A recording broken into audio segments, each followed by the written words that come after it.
Hello YouTube, it's Disciple here for New Gaming, and I'm finally able to get you guys out my complete smithing tutorial for Dark Souls. This is going to cover everything you guys will need to know throughout your whole first playthrough and your second playthrough as well. Before I get into anything, I'm going to have to define a few things because I'm going to talk about them a lot. Scaling damage is damage added onto a weapon based on one of several stats. The four stats that can affect scaling damage are Strength, Dexterity, Intelligence, and Faith. How much damage will be added dependent upon said stats is rated by a letter scale: E, B, or E, D, C, B, A, and S, with S adding the highest amount of scaling damage and E adding the lowest amount. Right now, don't worry about that. Don't fret, don't freak out. Like, what is he talking about? Where is this? I'm about to show you guys where you can check your scaling damage for any weapon. Physical scaling damage right here is what I have highlighted in red, pointing to in arrows. Now in the green, pointing to arrows pointing to is strength scaling rating. Now in the green, you see the dexterity scale rating. This is also still physical scaling damage though. But this is for swords and all kinds of stuff. Now magic scaling damage you guys see in red. This is based on either intelligence or faith, but now you see in the blue the intelligence scale rating you can find. It'll be E through S like I said.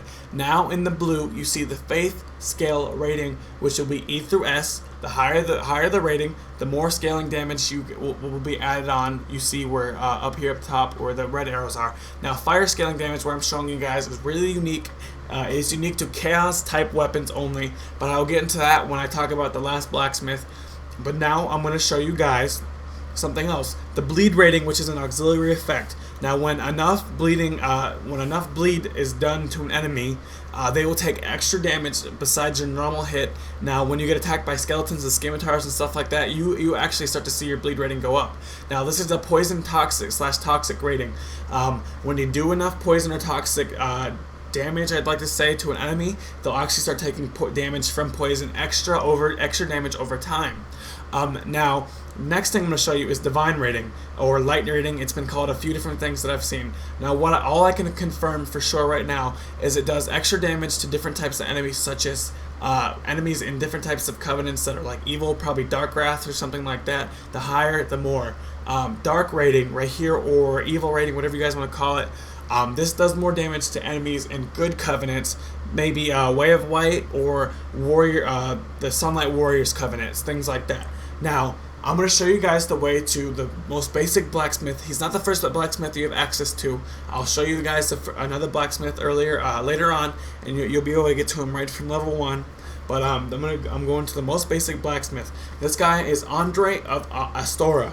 Now, you can get to him without any prerequisites. You don't have to be any bosses or anything like that.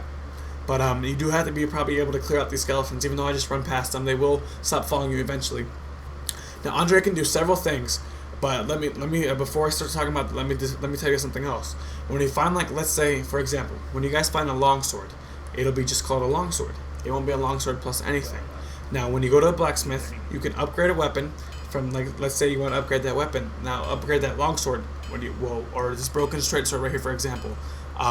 If I wanted to upgrade that from nothing to broken straight sword plus 1, it would add base damage, which is, you see the 60 right there, right under broken. That's base damage. It's unaffected by your level or rating or rank or whatever. But if you wanted to upgrade that, you can do that at any blacksmith. If you want to upgrade a weapon, not ascend it, but you can also buy some equipment from this guy that will allow you to upgrade weapons at bonfires. But what Andre can do that's unique is he can ascend weapons. Now, the first type of ascension you'll be able to do through Andre, upon giving him something called a large ember. You find the large ember in the depths behind the butcher looking guy. But the large ember will allow you to ascend weapons from just the basic +5 to +6.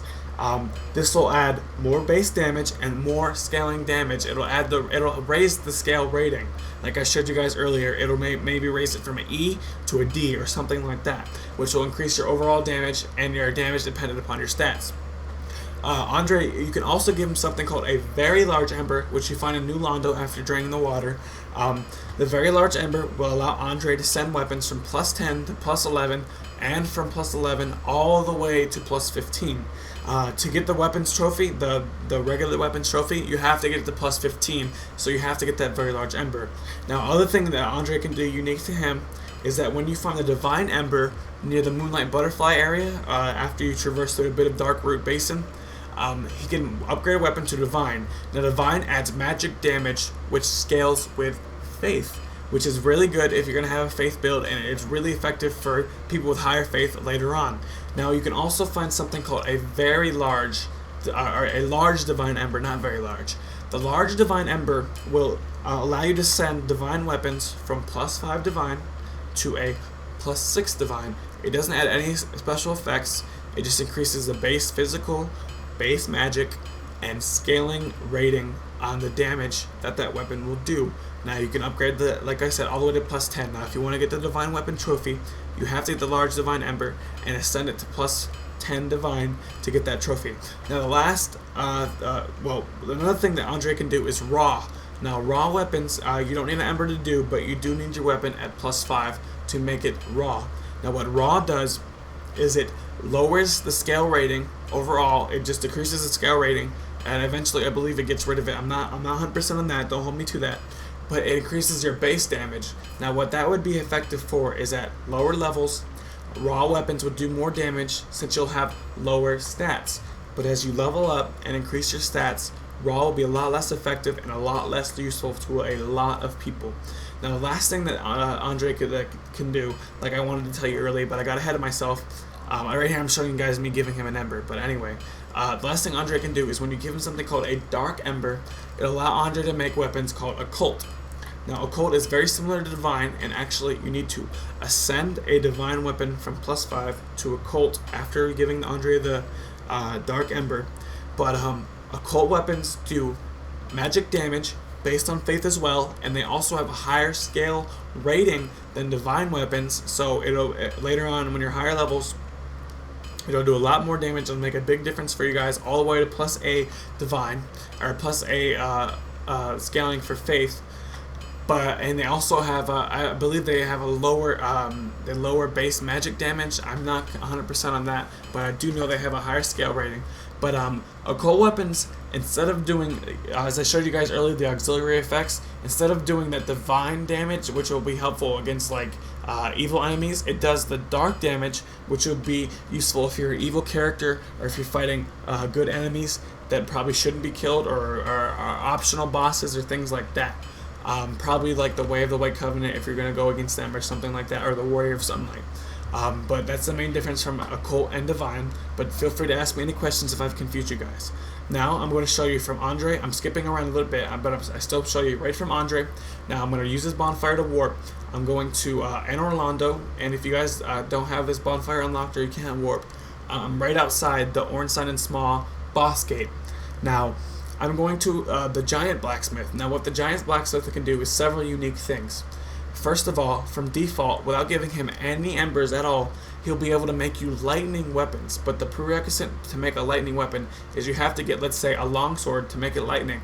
You have to get it to plus 10 first, which means you'll have to upgrade it to plus 5 and then ascend it on Andre and then bring it to this giant.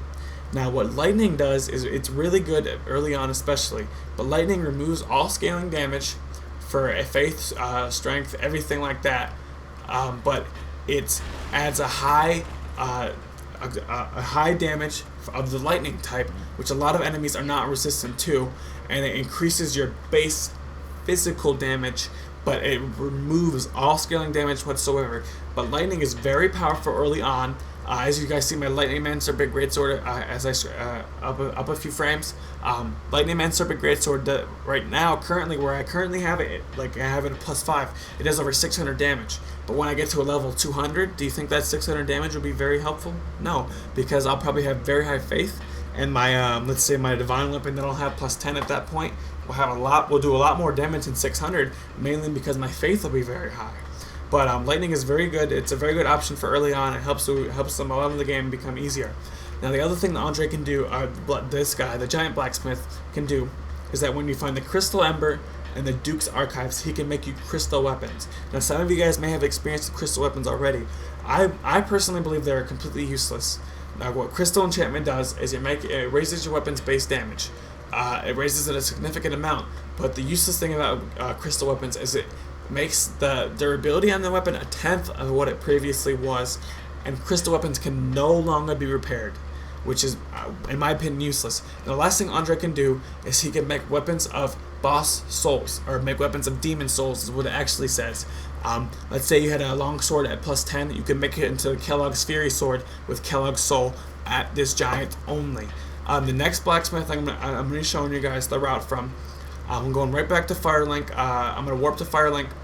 I'm going to warp to Firelink. And I'm going to show you right from Firelink the route to this next blacksmith. Now this blacksmith, like I said, he's going to be Rickard of Vinheim, and he's available from the very beginning of the game.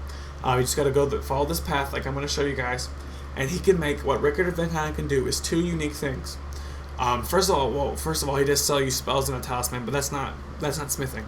He can repair weapons and upgrade them like all other blacksmiths as well as yourself. But the other thing he can do is he can ascend weapons from let's say a longsword, for example. Again, he can ascend a +5 longsword into a magic longsword. Now what that does is it adds an intelligence scaling magic damage to the weapon, as well as raising the weapon's base damage for physical damage. Or no, it actually lowers it at the beginning, but as you upgrade it more, it'll increase that base physical damage. But after you make a weapon after you actually, you don't need to give him an ember to make a magic weapon, but to make an enchanted weapon, which is a higher scaling type of magic damage and a higher base damage, like this enchanted falchion I'm about to upgrade. When you get the large magic ember, or the enchanted ember, I believe, you can send it to enchanted, and that'll do a higher scaling and more base magic damage, all the way up to +5. Enchanted's pretty nice for those intelligence builds. Now I'm on the way to the last blacksmith. I'm showing you guys the whole route. This blacksmith is the hardest to get to, mainly because there's a lot of immortal skeletons in the way. But like I said, if you bring a divine weapon, it'll kill them permanently, no matter if they were immortal or not. So divine is very helpful for clearing out the catacombs, which I believe I previously stated, but I'm not 100% sure. But yeah, I'm showing you guys the route all the way from Firelink. Now this is the last blacksmith. He's the hardest to find, the hardest to get to. A lot of enemies in the way, but he's also, in my opinion, the most unique blacksmith. He can do something very unique. But his name is Vamos, and after I show you guys how to get to him, I'm gonna tell you what he can do. Of course, like any other blacksmith, he can repair weapons, repair equipment, and upgrade weapons and equipment. But what he can do is when you give him something called the Large Flame Ember, which you find in the Demon Ruins area after you beat Chaos Witch Kellogg. But you can give him the Large Fire Ember, which will allow him to make weapons from +5 to fire, and you'll be able to bring fire from just basic fired weapons. You're able to bring those all the way to +10 fire, which actually, when you think about it, will get a lot higher than lightning, but it also loses its scaling damage like lightning, and it will require a lot more materials, mainly red titanite chunks, to make.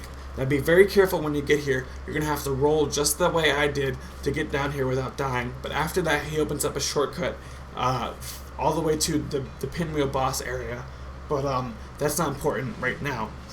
But you can now, like I said, the Large Flame Ember, which will remove when you set up in the fire, remove scaling. But like I said, add base fire damage and raise its base physical damage all the way up to +10, which will increase it even more. But the last and the most unique weapon enchantment, I believe, in my opinion, is Chaos. When you find the Chaos Flame Ember in the Demon Ruins area, you give it to Vamos, and he can make Chaos weapons. Now, at first, it doesn't seem very useful. As you see, it lowers the damage from +5 fire, and the prerequisite for Chaos weapons is +5 fire. But Chaos weapons do something very unique. They have fire damage and physical damage, like you guys just saw a second ago. But the damage, fire and physical, scales with humanity, which is really amazing. It's a really unique addition to this game, which I believe a lot of people will enjoy.